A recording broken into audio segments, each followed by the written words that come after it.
Hello, my name is Kiara Shackelford, and I'm a freshman exercise and sports science major.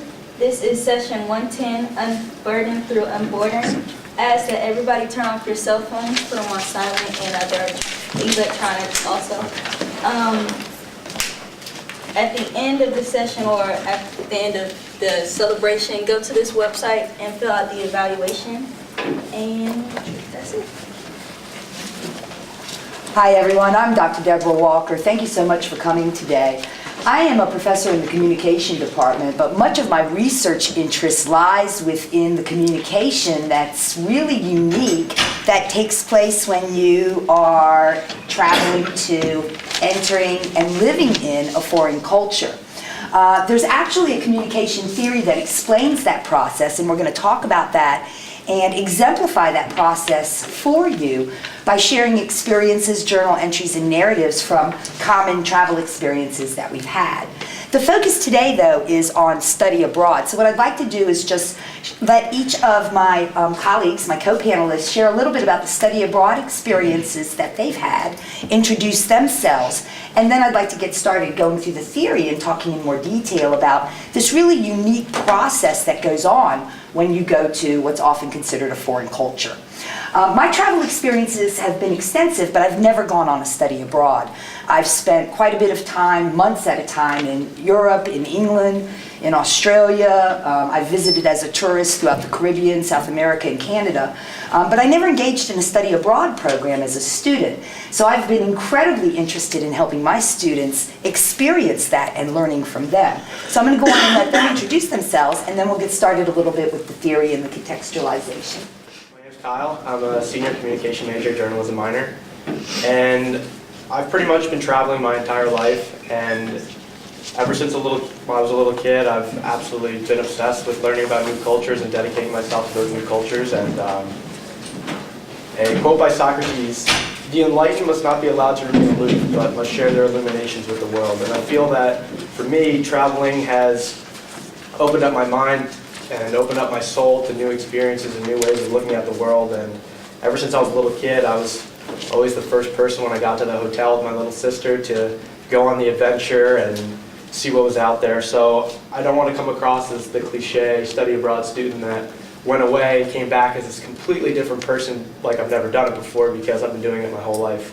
And I think from that love since when I was a little kid, my parents now realize that I'm going to go somewhere far away from home, but I think that they're okay with that because they've exposed me to it my whole life. And I went to Italy for 4 months and studied in Rome at John Cabot University. This process of going overseas and living overseas and coming back is quite remarkable and has been studied by a lot of theorists. It's actually referred to commonly as culture shock, right? But it involves a much larger communication process that's often referred to as the acculturation process. I like to call it the experience of becoming foreign, because that's kind of what happens in this.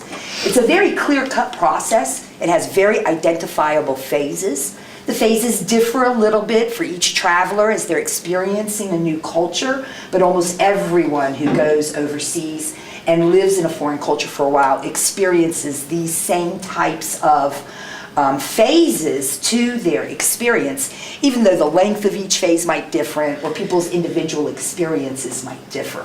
Okay? We're going to go through and talk about each of the phases individually, and what we'd like to do is tell you a little bit about one of the phases, and then we're going to share some stories, share some narratives, share some experiences that kind of illustrate and exemplify each of the phases. Because as we've been learning about this theory, we have been just stunned at how this really helps us understand our own experiences, but maybe even more so how our experiences in many ways were so shared and common. The first phase that's commonly identified by theorists is called the preliminary phase. And this is where you're just getting excited about your upcoming trip. You've decided to go away. And it usually includes a little bit of research about your host culture. It involves you preparing, getting all your papers in order, getting your study abroad stuff together, getting your passport. It usually involves shopping, because you're usually excited to shop for new stuff. And it goes through all of the farewell activities and ceremonies as you get ready to go. This phase, the preliminary phase, is usually considered ending when you have arrived in the new culture. And the students are going to share some experiences from that phase. I think, Kyle, you're going to start us off. For me, the preliminary phase started probably in the spring of the previous year when, after going over my classes with Dr. Walker and realizing that it was a possibility that I was going to actually be able to study abroad in Italy, became a real thing. My mind was there instantly, and I thought about it every single day. And the whole summer, I mean, it's a shame to want to rush the summer, but I couldn't wait for the summer to end so I could go away.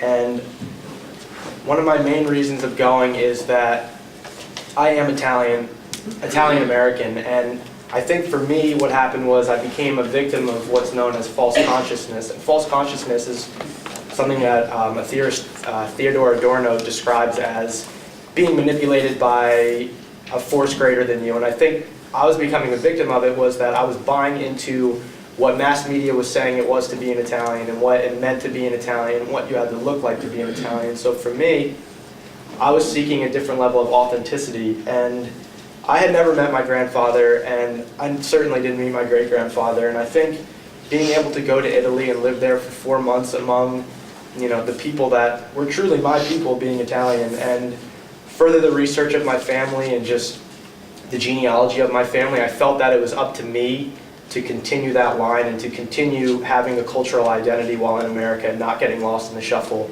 of the melting pot of America. And I really didn't pick Rome for any specific reason. I didn't look at any photos before I went. I didn't do any research. I just knew that I wanted to be in Italy, and I didn't care where it was going to be. And I had no knowledge of Italian before I went, so I know Spanish pretty well, so I figured learn a different language, learn a different culture, and to just learn what it was to be a true Italian.